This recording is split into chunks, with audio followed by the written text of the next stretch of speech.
সেটা আমরা যখন আমরা আসামিদেরকে উদ্ধার করার শেষে তাদের কাছ থেকে তাদের যে বাসার ঠিকানা যখন নিই, সেই বাসার ঠিকানা নিয়ে তাদের বাসার ঠিকানায় আমাদের যখন গোয়েন্দা মানে লোকজন যায় সাদা পোশাকে গিয়ে দেখতে পারে অলরেডি সেখানে পিবিআই যে বা পুলিশের যে টিম আছে তারা অলরেডি সেখানে আগে পৌঁছে গেছে।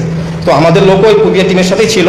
সো এই যৌথ টিম তারা ভিতরে ঢুকে অলরেডি আপনারা দেখেছেন তাদের বাসার যে বাথরুমের সানসেটের উপর থেকে মাথাটা পাওয়া যায় এবং ওখানে পলিথিনে মোড়ানো অবস্থায় তাদের ওই যে হ্যাকসো ব্লেড যেটা দিয়ে লাশটাকে টুকরো করা হয়েছে, প্লাস যে ছোড়া ছিল যেটা দিয়ে মানে হত্যা করা হয়েছে বা কাটাকাটি করা হয়েছে, এই সকল আলামত ওই ওখানে বাসায় পাওয়া যায়।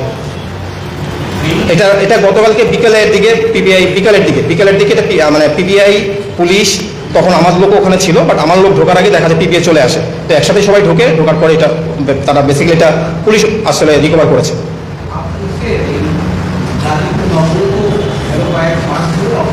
জি, আমাদের টহল কার্যক্রম যথারীতি বাড়ানো হয়েছে।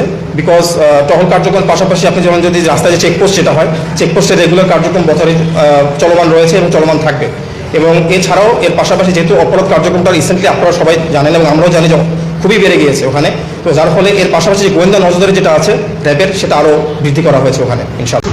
এখানে আমরা বেসিক্যালি তার মাধ্যমে যেটা জানতে পেরেছি, তার মানে সে আমাদেরকে প্রাথমিক জিজ্ঞাসাবাদে যেটা বলেছে যে হত্যার মোটিভ বেসিক্যালি ছিল হচ্ছে যে আপেল মাহমুদের স্ত্রী বিষয়ে কটূক্তি করা। তারা একই এলাকার লোক, সবাই নরসিংদীর এই করিমপুর আশেপাশে বাড়ি, একই এলাকার স্থানীয় লোকজন, যার ফলে তারা আপনার সাথে পরিচিত।